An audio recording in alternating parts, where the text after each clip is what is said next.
الحمدللہ وحدہ والصلاة والسلام علی الانبیاء اعوذ باللہ من الشیطان الرجیم بسم اللہ الرحمن الرحیم الحمدللہ الذی خلق السماوات والارض وجعل الظلمات والنور ثم الذین کفروا بربهم یعدلون۔ یہ سورۃ الانعام کی ایک آیت آپ کے سامنے تلاوت کی گئی۔ آج کی تراویح میں سورۃ الانعام اور سورۃ الاعراف دونوں کی آیتیں پڑھی گئی۔ کچھ باتیں مختصر طور پر سورہ انعام کے حوالے سے آپ کے سامنے پیش کی جائیں گی۔ سورہ انعام یہ مکی سورت ہے اور اس کا نزول ہجرت سے چند مہینے پہلے ہوا ہے۔ اس سورہ کے اندر زیادہ تر چوپائے اور جانوروں کا تذکرہ کیا گیا ہے، یعنی کہ یہ کہہ لیجیے کہ کچھ ایسے جانوروں کا تذکرہ کیا گیا ہے ان کے حلت و حرمت کے بارے میں واضح طور پر بیان کیا گیا۔ اسی مناسبت سے اس سورہ کا نام سورہ انعام ہے، جانور اور چوپائے والی سورت۔ اس سورہ کے اندر زیادہ تر مکی زندگی کے حالات بیان کیے گئے۔ مکی زندگی میں ہمارے رسول صلی اللہ علیہ وسلم اور آپ کے پیارے مجاہدسار صحابہ کرام کے بارے میں جو کچھ اہل مکہ کی طرف سے ظلم و زیادتی یا پروپیگنڈا کیا گیا، ان تمام چیزوں کو اللہ تعالیٰ نے یہاں بیان کیا۔ اور ایسے ہی زیادہ تر اہل کتاب کو دین اسلام کی دعوت پیش کی گئی۔ سب سے پہلے اللہ رب العالمین نے یہ بات بیان کی ہے کہ صرف توحید کا عقیدہ بنا لینا، یعنی کہ زبانی طور پر کلمہ پڑھ لینا، یہ کافی نہیں ہے، بلکہ اس پر عمل کر کے دکھلانا، اس کو عملی جامہ پہنانا۔ علامہ اقبال رحمۃ اللہ علیہ نے کہا ہے کہ زبان سے کہہ بھی دیا لا الہ تو کیا حاصل، زبان سے کہہ بھی دیا لا الہ تو کیا حاصل،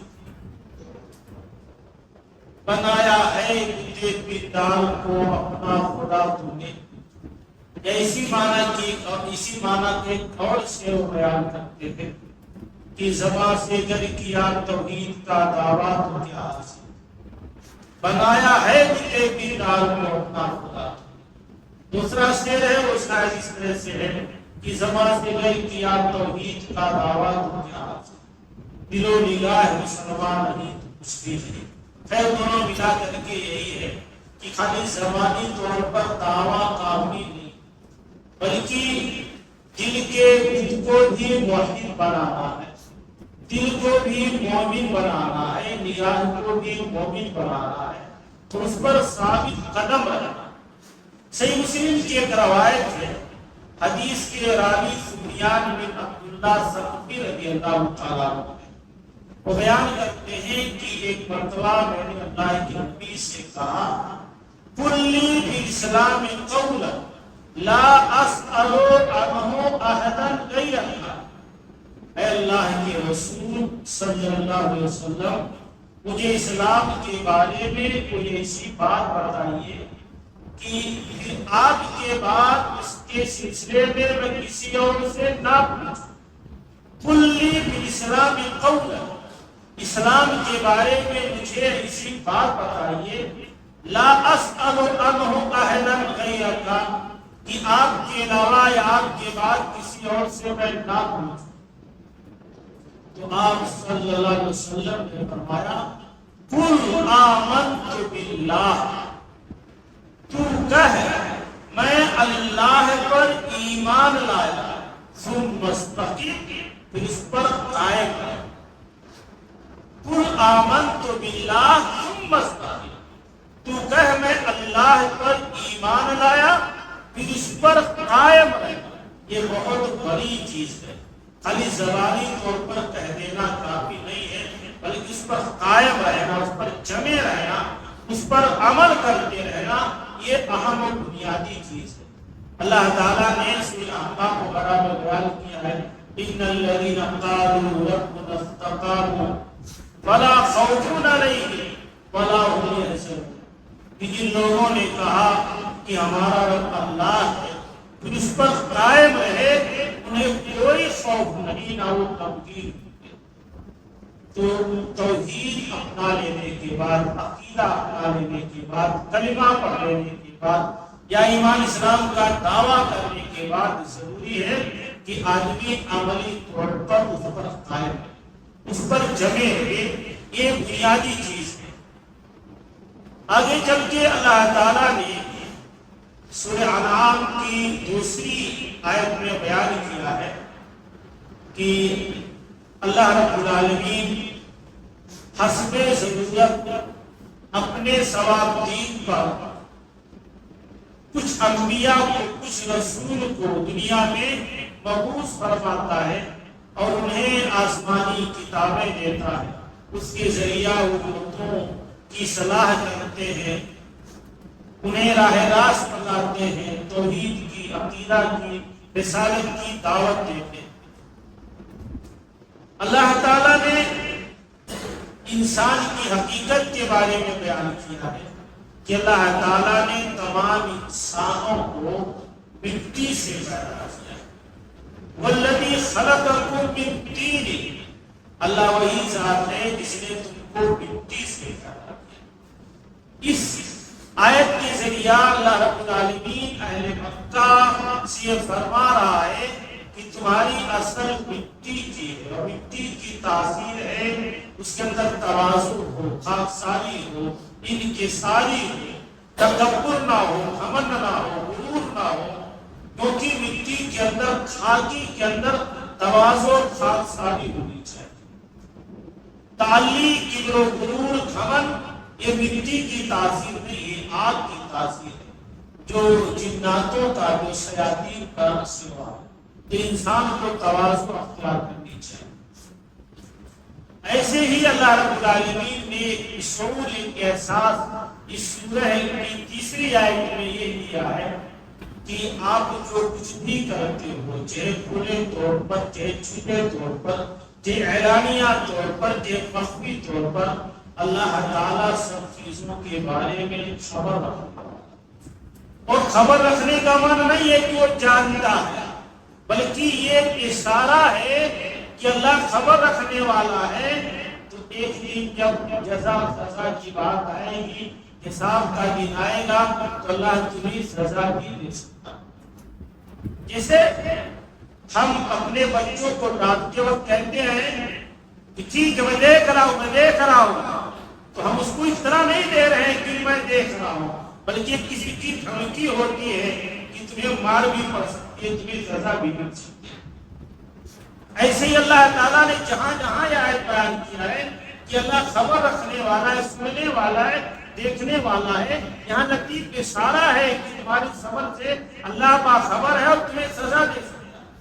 ورنہ یہ بتانا مقصود نہیں کہ اللہ دیکھ رہا ہے، جیسے وہ اپنے بچوں کو نہیں کہتے کہ میں دیکھ رہا ہوں، بلکہ ایک اشارہ ہوتا ہے کہ تم یہ جو غلط کام کر رہے ہو اس پر تمہیں سزا مل سکتی ہے۔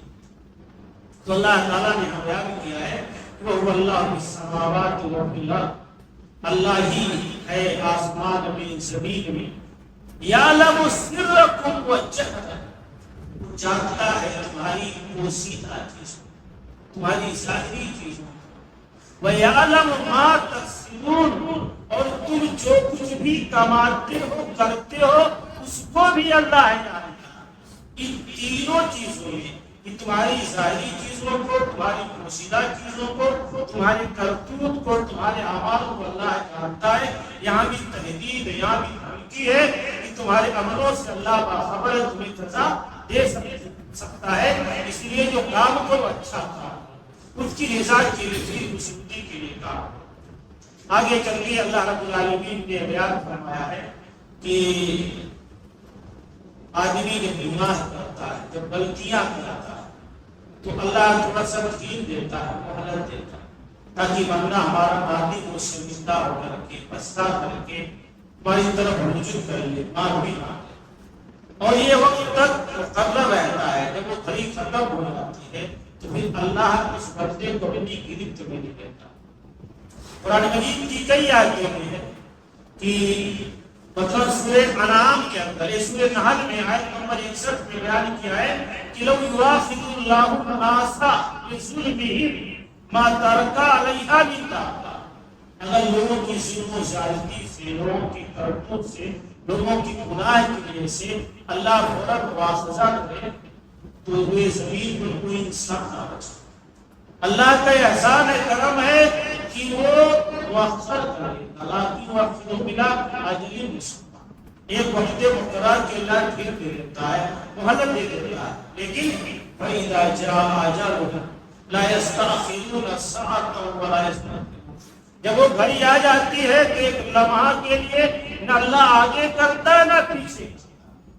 اس وقت آپ صدقہ خیرات کریں، پوری دولت لٹا لیں، سب کچھ مانے لیں، تو اب اللہ کی علم سے آپ بچ نہیں سکتے۔ فرعون بھی جب اوپر آیا تھا تو کہا تھا آمنا برب ہارون و موسیٰ۔ اس وقت جب اللہ کی علم آ جاتی ہے تو پھر توبے کا دروازہ بند ہو جاتا ہے، سب کچھ آپ اللہ کے راستے میں قربان کریں، اس وقت قبول نہیں ہوگا۔ یہ اور بات ہے کہ اسی کے بہانے کچھ غربا مساکین کا فائدہ ہو جاتا ہے، لیکن اس آدمی کو بھی فائدہ نہیں پہنچتا۔ تو اللہ تعالیٰ نے یہاں بیان کیا ہے کہ فَأَهْلَكْنَاهُمْ بِذُنُوبِهِمْ، کہ ہم لوگوں کو ان کی گناہ کی وجہ سے ہلاک کر دیتے۔ ہلاکت و بربادی یہ گناہوں کی وجہ سے، یا کی ذلت و رسوائی بھی یہ گناہوں کی وجہ سے۔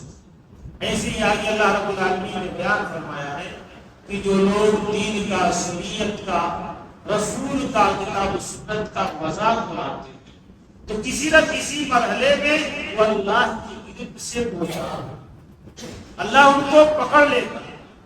لہذا شریعت کا، دین کا، رسول کا، کتاب و سنت کا مذاق نہیں اڑانا چاہیے۔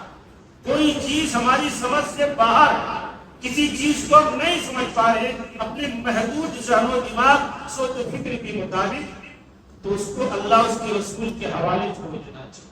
اللہ تعالیٰ نے بیان فرمایا ہے وَلَقَدِ اسْتُهْزِئَ بِرُسُلٍ مِّن قَبْلِكَ، اے رسول آپ سے پہلے بہت سے رسولوں کا مذاق اڑایا گیا، استہزاء تمسخر کیا گیا، فَحَاقَ بِالَّذِينَ سَخِرُوا مِنْهُم مَّا كَانُوا بِهِ يَسْتَهْزِئُونَ، تو اللہ نے ان کو پکڑ لیا، اللہ تعالیٰ نے ان کو تباہ برباد کر دیا۔ تو تمسخر پر، مذاق پر اللہ تعالیٰ گرفت کرتا ہے۔ ایسے ہی ایک اور چیز اللہ تعالیٰ نے بیان کی ہے کہ اگر اللہ تعالیٰ کسی کو پریشانی میں، بیماری میں مبتلا کرنا چاہے تو پھر وہی بیماری اور پریشانی کو دور بھی کر سکتا۔ کوئی انسان، کوئی بندہ کو نہیں کر سکتا، کیونکہ ساری چیزیں اسی کے قدرت میں، اسی کے اختیار میں، دنیا کی تمام چیزوں پر اسی کا اختیار، کائنات کی ایک ایک چیز اس کے حکم اور اشارے پر چلتی ہے۔ حتیٰ کہ قرآن کی بعض آیتیں ایسی ہیں کہ ایک پتا بھی اس کی اجازت کے بغیر نہیں گرتا۔ لا تسقط بورقۃ الا باذنها، اور اس میں کی آیت ہے کہ اس کی اجازت کے بغیر ایک پتا بھی نہیں گرتا۔ تو جو پریشانی، جو مصیبت ہم پہ لاحق ہوتی ہے اس کے علم میں ہوتی ہے۔ اللہ تعالیٰ نے بیان کیا ہے وَإِن يَمْسَسْكَ بِخَيْرٍ فَهُوَ عَلَىٰ كُلِّ شَيْءٍ، اس سے پہلے کہ وَإِن يَمْسَسْكَ اللَّهُ بِضُرٍّ فَلَا كَاشِفَ لَهُ إِلَّا هُوَ، اگر کوئی تکلیف آپ کو پہنچ جائے تو اس کے علاوہ کوئی دور کرنے والا نہیں ہے، اور اگر اللہ آپ کو خیر و بھلائی پہنچانا چاہے تو کوئی روکنے والا نہیں چاہے، کوئی لاکھ چلے آپ سے، لاکھ آپ کے خلاف سازش اور پلان بنائے، منصوبے بنائے، لیکن اللہ آپ کو بڑھانا چاہے گا تو کوئی روک نہیں سکتا۔ اگر اللہ آپ کو گرانا چاہے تو آپ لاکھ تدبیر کر لیں، آپ آگے نہیں بڑھ سکتے۔ جامع ترمذی کی ایک چھوٹی سی روایت ہے، حدیث کے راوی عبداللہ بن عباس رضی اللہ تعالیٰ عنہما بیان کرتے ہیں کہ میں جب چھوٹا تھا تو ایک دن اللہ کے رسول کے پیچھے آپ کی سواری پر بیٹھا، تو اللہ کے رسول نے مجھ سے کہا کہ یا غلام، اے بچے، انی وعلمک کلمات، میں تمہیں چند کلمات، چند باتیں سکھا رہا ہوں۔ وہ چند باتیں کیا ہے؟ احفظ اللہ یحفظک، اللہ کی حفاظت کرو، یعنی اللہ کے حکم کی حفاظت، اللہ تمہاری حفاظت کرے گا۔ احفظ اللہ تجدہ تجاہک، اللہ کے حقوق کا خیال رکھو، اللہ کی مدد اپنے سامنے پاؤ۔ اب آگے کہا وَإِذَا سَأَلْتَ فَاسْأَلِ اللَّهَ، اے بچے جب مانگو تو اللہ تعالیٰ سے مانگو۔ وَإِذَا اسْتَعَنْتَ فَاسْتَعِنْ بِاللَّهِ، اور جب مدد طلب کرو تو اللہ تعالیٰ سے مدد طلب کرو۔ اس کے بعد بیان کیا وَعَلَمْ أَنَّ الْأُمَّةَ لَوِ اجْتَمَعَتْ عَلَىٰ يَنْفَعُوكَ بِشَيْءٍ لَمْ يَنْفَعُوكَ إِلَّا مَا كَتَبَ اللَّهُ لَكَ، اے بچے جان لو، اگر کوئی امت، کائنات کے تمام لوگ تمہیں فائدہ پہنچانا چاہیں، نفع پہنچانا چاہیں، تو اتنا ہی پہنچا سکتے ہیں جتنا اللہ نے تمہارے حق میں لکھ دیا۔ وَإِنِ اجْتَمَعُوا عَلَىٰ أَن يَضُرُّوكَ، ایسے ہی سب کے سب اکٹھا ہو جائیں تمہیں نقصان پہنچانے کے لیے، تو اتنا ہی نقصان پہنچا سکتے ہیں جتنا کہ اللہ تعالیٰ نے لکھ دیا۔ تو نفع نقصان کا مالک اللہ، خیر و شر کا مالک اللہ، ترقی و تنزلی کا مالک اللہ۔ ہاں ہماری کوشش ہوتی ہے، ہماری تدبیر ہوتی ہے، ہماری پلاننگ ہوتی ہے، اللہ تعالیٰ اس کو پھر مکمل کرتا، لیکن اصل اختیار و قوت صرف اللہ تعالیٰ ہی کے پاس ہے۔ آگے چل کے اللہ تبارک تعالیٰ نے بیان فرمایا ہے کہ یہ جو دنیاوی زندگی ہے یہ کھیل کود تفریح کی زندگی، اصل زندگی آخرت کی زندگی۔ دنیا کئی آیتوں میں ہے دنیا دھوکے کا سامان، تھوڑی سی یہاں تصریح ہے، کئی آیتوں میں ہے کہ دنیا متاع حسن، بہترین سامان، اور کہیں کہا گیا ہے کہ دنیا متاع غرور ہے، دھوکے کا سامان۔ تو دونوں صحیح ہیں۔ دراصل یہ ہے کہ جو لوگ دنیا میں رہ کر کے دنیا کے جائز مال و متاع سے فائدہ اٹھا کر کے آخرت بنا لیں، آخرت کی تیاری کر لیں، ان کے لیے دنیا متاع حسن ہے۔ توجہ دیجیے گا کہ دنیا کے مال و متاع سے، جائز چیزوں سے جو لوگ فائدہ اٹھاتے ہوئے آخرت کی تیاری کر لیں، دنیا ان کے لیے متاع حسن ہے، بہترین سامان۔ اور جو لوگ دنیا ہی میں پھنس کر کے آخرت کو برباد کر دیں، آخرت کو فراموش کر دیں، آخرت برباد کر لیں، ان کے لیے دنیا متاع غرور، یہ دنیا دھوکے کا سامان۔ دنیا میں بہت سے لوگ ہیں جن کو اللہ تعالیٰ نے دولت دی ہے، ثروت دی ہے، ذہانت دیا، فطانت دیا، شعور دیا ہے، لیکن سب کو کار خیر کی توفیق نہیں ملتی، سب اللہ راستے میں خرچ نہیں کرتے، سب مسجد مدرسے کے بارے میں نہیں سنتے، کم ہی لوگ سوچتے ہیں۔ دنیا میں بہت سے غیر مسلم بھی ایسے ہیں جو انسانیت کی خدمت میں لاکھوں روپیہ اپنا خرچ کر دیتے ہیں۔ تو یہ سعادت اللہ کی طرف سے کہ آدمی جس کو کچھ دے دے، جو آدمی دنیا میں رہ کر کے دنیا کی مال و متاع سے فائدہ اٹھا کر کے آخرت کی تیاری کر لے، دنیا اس کے لیے متاع حسن ہے، بہترین سامان۔ لیکن جو دنیا ہی کے اصول میں رہ کے آخرت کو برباد کر دے، دنیا اس کے لیے دھوکے کا سامان ہے۔ اچھا غلطی یہاں ہوتی ہے کہ ہم ہیں، آپ ہیں، یا کوئی بھی ہو، یہ دنیا جو ہے، دنیا یا دنیا کی چیزیں، دنیا کے اسباب، ساز و سامان، یہ انسان کی ضرورت کے لیے، یہ انسان کا مقصد نہیں، انسان کی ضرورت ہے۔ مقصد کیا ہے؟ آخرت طلبی ہے، آخرت تک پہنچنا ہے، اس دائمی گھر کو بنانا ہے۔ آپ دنیا کمائیں، دولت ثروت کمائیں، اچھی گاڑی، اچھا بنگلہ آپ کے پاس ہو، اچھی زندگی گزاریں، جو کچھ بھی آپ کمائیں یہ مقصد نہیں ہے، بلکہ کیا ہے؟ ضرورت ہے۔ اس کو مقصد جو لوگ بنا لیتے ہیں وہ تباہ برباد ہو جاتے ہیں۔ جو ضرورت بناتے ہیں مقصد تک پہنچنے کے لیے، لیکن بدقسمت ایسے ہوتے ہیں کہ مقصد تک پہنچ ہی نہیں پاتے، ضرورت ہی میں پھنس کر کے پوری زندگی ختم کر دیتے ہیں، وہ انتہائی بدنصیب ہوتے ہیں۔ تو دنیا کا ساز و سامان ضرورت ہے، مقصد ہے، اس کو ضرورت بنا کر کے مقصد تک پہنچنا۔ جو لوگ ضرورت میں گم ہو جاتے ہیں وہ مقصد سے غافل ہو جاتے ہیں۔ تو اللہ تعالیٰ نے بیان کیا ہے وَمَا الْحَيَاةُ الدُّنْيَا إِلَّا لَعِبٌ وَلَهْوٌ، کہ دنیا کی زندگی کھیل و کود ہے۔ وَلَلدَّارُ الْآخِرَةُ خَيْرٌ لِلَّذِينَ يَتَّقُونَ، اور آخرت کا گھر بہتر ہے ان لوگوں کے لیے جو اللہ سے ڈرتے ہیں، جو تقوی اختیار کرتے ہیں۔ افلا تعقلون، کیا تم سمجھتے ہیں؟ یہاں تھوڑی دیر کے لیے اللہ نے آپ کے ہمارے ذہن کو اپیل کیا کہ تمہیں دیشی یہی ہے، عقل مندی یہی ہے کہ ہم آخرت کے بارے میں بھی سوچتے رہیں، جو دائمی گھر ہے، جو ہمیشہ کا گھر ہے۔ ایسی اللہ رب العالمین نے آگے چل کے پیارے پیغمبر کو تسلی دیتے ہوئے یہ بیان کیا ہے، اور اس میں مسلمانوں کے لیے بھی تسلی ہے کہ اگر آج آپ جھٹلائے جا رہے ہیں تو ایسا پہلی بار نہیں ہوا، آپ سے پہلے جتنے بھی نبی رسول آئے ہیں سب کو جھٹلایا گیا ہے۔ اللہ نے بیان کیا وَلَقَدْ كُذِّبَتْ رُسُلٌ مِّن قَبْلِكَ، آپ سے پہلے بہت سے رسول جھٹلائے گئے، تو اگر آپ کو بھی جھٹلایا جا رہا ہے تو آپ کو پریشان نہیں ہونا چاہیے، جیسے ان نبیوں نے سمجھ کیا ہے آپ کی سمجھ کی فَصَبَرُوا عَلَىٰ مَا كُذِّبُوا،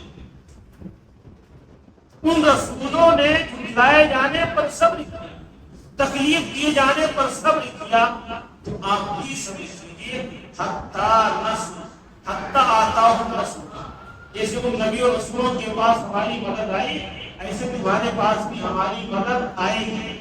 مومن مسلمان کسی بھی حالات سے جب دو چار ہو تو اللہ کا یہ حکم ہے کہ اپنے دین پر قائم رہتے ہوئے آپ صبر کیجیے، اللہ کی مدد آئے گی، تھوڑا وقت لگے گا لیکن آئے گی۔ اللہ تعالیٰ نے بعض اور آیتوں میں پیارے پیغمبر سے بیان کیا کہ فَاصْبِرْ كَمَا صَبَرَ أُولُو الْعَزْمِ مِنَ الرُّسُلِ، جیسے بڑے بڑے رسولوں نے صبر کیا ہے ویسے آپ بھی صبر کیجیے۔ اور صبر کا معنی مشکل نہیں، صبر کا معنی ہاتھ پیر سمیٹ کر کے بیٹھ جانا نہیں، صبر کا معنی یہ ہے کہ آپ تدبیر کرتے ہیں، آپ الجھے نہ، اپنے آپ کو نقصان نہ پہنچائیں۔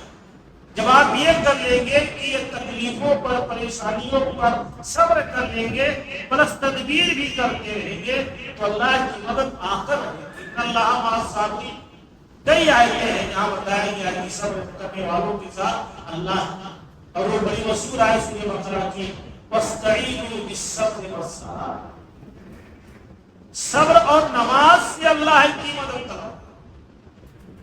یہ روایت میں آتا ہے ایک مرتبہ اللہ کے رسول کی محفل میں حضرت ابوبکر صدیق اور کچھ صحابہ بیٹھے ہوئے،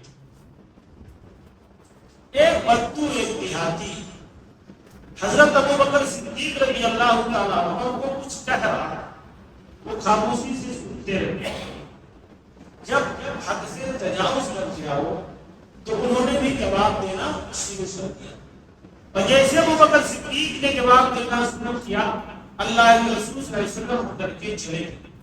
ان کو بڑا تعجب ہوا، جا کر کے اللہ کے رسول سے ملے، اور کہا کہ جب تک وہ بولتا رہا تو آپ بیٹھے، جیسے میں نے بولنا شروع کیا اٹھ کر کے چلے گئے۔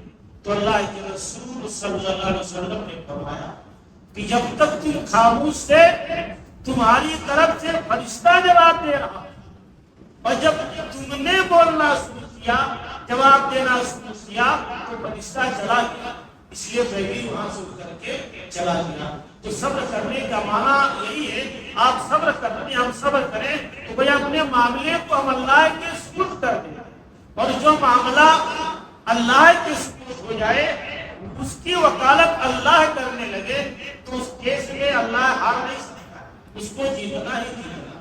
تو صبر کا معنی ہے تو اپنے معاملے کو اللہ کے حوالے کر کے اس کو وکیل بنا دیتے ہیں کہ تو اب ہمارا کیس لا، تو ہماری طرف سے لکھنا، تو پھر اللہ اس کی طرف سے مدد کرتا۔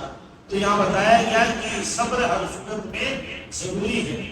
اس کے بعد اللہ تعالیٰ نے کئی آیتوں میں حضرت ابراہیم علیہ السلام اور ان کے والد آزر پھر ان کی قوم کا تذکرہ تفصیل سے کیا ہے، یہاں تک کہ جب انہوں نے اللہ سے ہدایت طلب کرنی چاہیے، سورج کو دیکھا تو کہا کہ یہ میرا رب ہے، چاند کو دیکھا تو کہا یہ میرا رب ہے، ستاروں کو دیکھا تو کہا یہ میرا رب ہے۔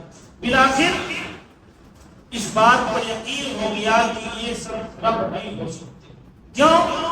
انی لا احب العافلین، کہ ڈوب جانے والوں کو، بدل جانے والوں کو میں پسند نہیں کرتا۔ در حقیقت اس میں یہ ہے کہ جس چیز کے اندر تبدیلی واقع ہو وہ یا وہ خود کسی ذات کی محتاج ہے، اور جو خود کسی ذات کی محتاج ہو وہ معبود نہیں بن سکتا۔ یہ ولی ہے، بزرگ ہے، پیر ہے، جس کو واقعی ہم سمجھتے ہیں یہ بھی اللہ کی مدد کے محتاج۔ تو جو اللہ کی مدد کے محتاج ہے وہ ہماری کیا مدد کر سکتا ہے؟ وہ ہماری کیا مدد کر سکتا ہے؟ تو حضرت ابراہیم نے یہی ظاہر پیدا کیا کہ جو تبدیلی کے محتاج ہو، جو خود کسی کے سارے پر چلتے ہو، وہ معبود کیسے بن سکتا ہے؟ اور پھر اللہ سے دعا کی کہ اللہ اگر تو نے میری رہنمائی نہیں کی تو میں گمراہ ہو جاؤں گا۔ پھر اللہ تعالیٰ نے ان کو نبوت رسالت سے سرفراز کیا۔ کئی آدمی اللہ تعالیٰ نے اس چیز کو بیان کیا۔ ایک چیز اور اللہ تعالیٰ نے بیان کیا ہے جو بہرحال بہت اہم ہے کہ دنیا میں امن و سکون اسی وقت پیدا ہو سکتا ہے جب سماج سے شرک اور کفر کا خاتمہ۔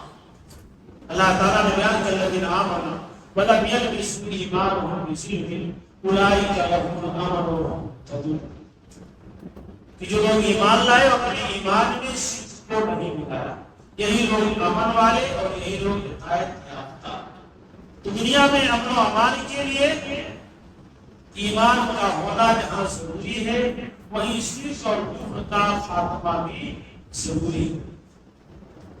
ایک چیز اور اللہ رب العالمین نے بیان کیا ہے کہ اگر ہمارے پاس نیکیوں کا ذخیرہ ہو لیکن بدقسمتی سے اگر اس میں شرک کی ملاوٹ ہو تو وہ عمل جتنا ہی اچھا اور بہتر کیوں نہ ہو ضائع برباد ہو جاتا ہے۔ شرک سے اعمال ضائع و برباد ہو جاتا ہے۔ شرک سے اعمال اتنا اس قدر ضائع برباد ہو جاتے ہیں کہ اللہ کے نبی سے بھی کہا گیا لئن اشرکت لیحبطن عملک، نبی سے شرک کا ظہور نہیں ہو سکتا لیکن وہ فرض محال ہے نبی، اگر آپ نے بھی شرک کیا تو اللہ آپ کے عمل کو بھی ضائع و برباد کر دے۔ تو شرک کرنے سے عمل نیکیاں ضائع برباد ہو جاتی۔ اور ایسی اللہ رب العالمین نے ایک چیز اور بیان کیا ہے کہ اگر کسی کے ہاں دولت ثروت ہو جائے، بہت خوشحالی آ جائے، تو اس کا معنی یہ نہیں ہے کہ وہ حق پر ہے اور اللہ اس سے خوش ہے۔ اللہ کا نظام ہے، اللہ تعالیٰ کبھی دے کر کے آزماتا ہے اور کبھی لے کر کے آزماتا ہے۔ جب آپ کے پاس آنے لگے تو اس خوش فہمی میں نہیں مبتلا ہونا چاہیے کہ اللہ خوش ہو گیا، یا ایسی اللہ رب العالمین چھیننے لگے تو اس کا معنی نہیں ہے کہ اللہ ناراض ہو گیا۔ یہ فلسفہ سمجھنا بہت ضروری ہے۔ دولت ثروت کی زیادتی یہ اللہ کی رضا مندی کی دلیل نہیں، ایسے ہی تنگی پریشانی یہ اللہ کی ناراضگی کی دلیل نہیں ہے، دونوں میں آزمائش ہے۔ اللہ کبھی دے کر آزماتا ہے، کبھی لے کر کے آزماتا ہے۔ اللہ تعالیٰ نے بیان کیا ہے کہ وَإِن تُطِعْ أَكْثَرَ مَنْ فِي الْأَرْضِ يُضِلُّوكَ عَنْ سَبِيلِ اللَّهِ إِن يَتَّبِعُونَ إِلَّا الظَّنَّ وَإِنْ هُمْ إِلَّا يَخْرُصُونَ۔ اللہ تعالیٰ نے بیان کیا کہ بعض اکثر لوگ، اکثریت جس راستے پر چلتی ہے، اگر آپ ان کی اسی بات مان لیں تو ایسا نہیں ہے کہ آپ بھی حق پر ہو سکتا ہے کہ حق پر ہوتے ہوئے وہ گمراہ ہے، اللہ تجھے بھی گمراہ کر سکتا ہے، کیونکہ اکثریت زیادہ تر لوگ ایسے ہیں جو خواہشات کی اتباع کرتے ہیں، اور خواہشات کی اتباع کرنے والے یہ سب کے سب گمراہ پائے۔ آگے چل کے اللہ رب العالمین نے ایک چیز اور بیان کیا ہے کہ ہم کسی انسان پر اتنا ہی کسی چیز کے کرنے کا بوجھ ڈالتے ہیں جتنا وہ اٹھا سکتا۔ لا یکلف اللہ نفسا الا وسعها، یہ بہت بڑا اصول ہے اللہ کی طرف سے کہ اللہ کسی کو اتنا ہی مکلف بناتا ہے جتنا کہ وہ بوجھ اٹھا سکتا۔ اسی لیے آپ دیکھتے ہیں شریعت میں جگہ جگہ رخصت ہے۔ رمضان کا مہینہ چل، آپ سفر میں نکل جائیں، سفر میں پریشانی ہوتی ہے، سحری افطاری کی رخصت، آپ روزہ مارا، بیمار ہیں آپ روزہ مارا، آپ کھڑے ہو کر نماز نہیں پڑھ سکتے، بیٹھ کر کے نماز، مطلب قدم قدم کرو۔ شریعت نے رخصت کی، شریعت نے اتنا ہی مکلف بنایا ہے جتنا کہ بندہ کر سکے۔ ایک مفہوم اس کا یہ بھی ہے کہ جو کچھ اللہ تعالیٰ نے ہم کو حکم دیا ہے گویا کہ ہم اس کے مکلف ہیں، کیونکہ اللہ ہی نے ہم کو پیدا کیا ہے۔ ہمارے اندر کی کیفیت، ہمارے اندر کا تحمل برداشت، ہمارے اندر کی کیپیسٹی اللہ جانتا ہے کہ یہ بندہ اس کو انجام دے سکتا ہے۔ اسی لیے اللہ تعالیٰ نے احکامات کیے کہ 5 وقت کی نماز پڑھو، سال بھر میں زکوٰۃ ادا کرو، سال بھر میں ایک مہینے کا روزہ رکھو، جو احکامات بیان کیے ہیں۔ پوری زندگی میں اگر آپ کے پاس پیدا ہو جائے تو ایک مرتبہ حج کرو، اتنا نہیں مکلف کیا ہے کہ آپ ہر سال جائیں۔ یہ اور بات ہے کہ بہت سارے لوگ ابھی 2 سال پہلے کورونا بیماری سے پہلے، چاہے حیدرآباد کے ہوں، ممبئی کے ہوں، جو مرکزی جگہوں پر ہیں، جب تھوڑا سا مصرف ہوتے تو چل جاتے ہیں، تھوڑا سا سکون مل جاتا ہے، وہ آپ کا اپنا شوق ہو سکتا ہے، لیکن شریعت کی طرف سے مکلف نہیں کیا گیا۔